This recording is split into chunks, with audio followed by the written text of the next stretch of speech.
Hi and welcome back to this episode of the industry news, what's going on around the traps at the moment with regards to the ATO, to ASIC and some news about the superannuation guarantee. Just want to start with the ATO now. The ATO have recently upgraded their website, one of the tools on their website called Super Seeker, which is a tool that's involved around helping people find their lost superannuation monies.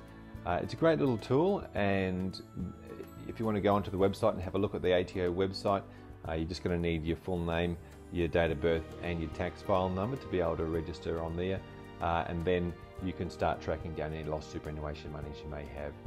It's also going to let you look at the last couple of years worth of contributions and which accounts they're going into, so you can really have a bit of an overview of your superannuation accounts that you've got and possibly any that you've lost as well.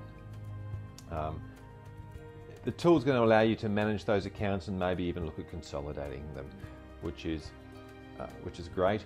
But unfortunately, consolidation of super funds comes with a warning, and the warning needs to be that if you consolidate all your funds into one, you will lose any benefits you've got in those funds that may not be replaced. So you'll keep the one fund, but anything you roll in, you may lose benefits.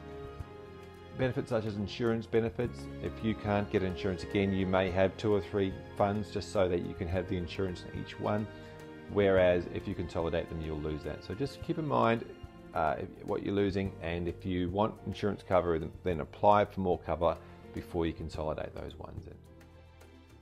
On to ASIC news now, and the government has just recently amended some of their legislation around what we call inactive deposit accounts.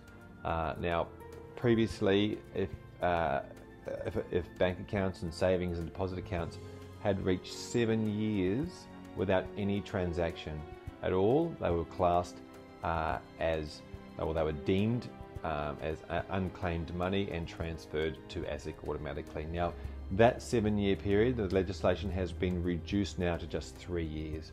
So that can be quite a problem if somebody's got long-term term deposits, bank bonds where they might be holding it for security on a commercial property or on a real estate asset, and there's been no transaction for 3 years, then that money can be deemed as unclaimed, and then ASIC take over that money. Now, there's no register like the Super Seeker where look at unclaimed monies for superannuation accounts.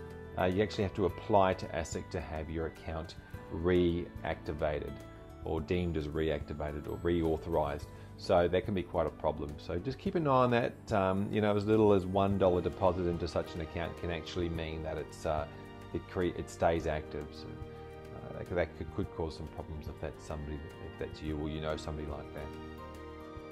So with regards to superannuation, what's happening in super? Well, from the 1st of July 2013, superannuation is going from 9%, up to 9.25% next year, but it's going to continue to go up all the way up to 12%, which is great for people. They're going to end up with more money in their superannuation, which is good. If you're an employer, you need to be aware of the changes. Also, there's been some changes around older employees aged 70 years and older. Previously weren't eligible for superannuation guarantee, are now going to be eligible for super guarantee, so keep an eye on that.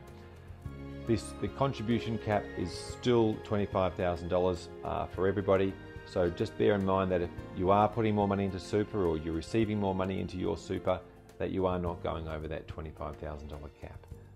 Obviously that could be cause quite an issue if there was other money coming in and from your employer or all that sort of thing. So keep an eye on that. If you're not sure, talk to your advisor or your accountant about it. That's the news for today. Thank you for watching, and we look forward to seeing you next time. Thank you.